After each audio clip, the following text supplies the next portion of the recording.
చాలా చిన్నగా చెప్తా వివరంగా. శ్లోకంలో ఉన్న అర్థం మనకు అర్థం చేసుకోగలిగితే అన్నప్రసాద వితరణలో ఉండేటువంటి గొప్పతనం మనకు తెలిసిపోతుందమ్మా.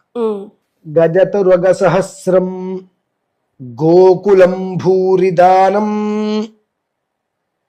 మళ్ళీ గజతురగ సహస్రం గోకులం భూరిదానం కనకరజిత పాత్రం మేదినీ సాగరాంతం ఉభయకుల పవిత్రం కోటి కన్యా ప్రదానం నభవతు సమతుల్యం అన్నదాన సమానః.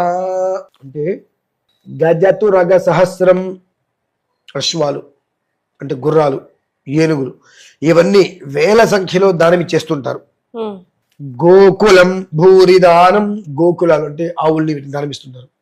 ఇదంతా కాదు, భూరి అంటే భూమే దానం చేసేస్తారు. సరిపోలేదు, ఇంకా పుణ్యం కావాలి. ఇంకేం చేయాలి? కనకరజిత పాత్రం, వెండి ప్లేట్లు, బంగారు ప్లేట్లు, వెండి వస్తువులు, బంగారపు వస్తువులు. మేదినీ సాగరాంతం, ఒక సముద్రం మొత్తం పరిచేస్తే అన్ని ఉన్నాయి, అంత దానం ఇస్తారు.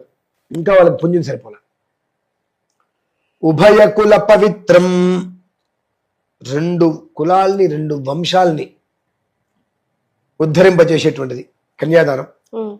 కోటి కన్యాదానాలు చేస్తే ఎంత ఫలితం వస్తుంది? దేనికి సరిపోదు. నభవతు సమతుల్యం అన్నదాన సమానః. ఒక మనిషికి కూర్చోబెట్టి కడుపు నుండి అన్నం పెడితే ఈ పైన చెప్పింది ఏది దేని ముందు సరిపోదు. పైన చేసింది ఏది సరిపోదు.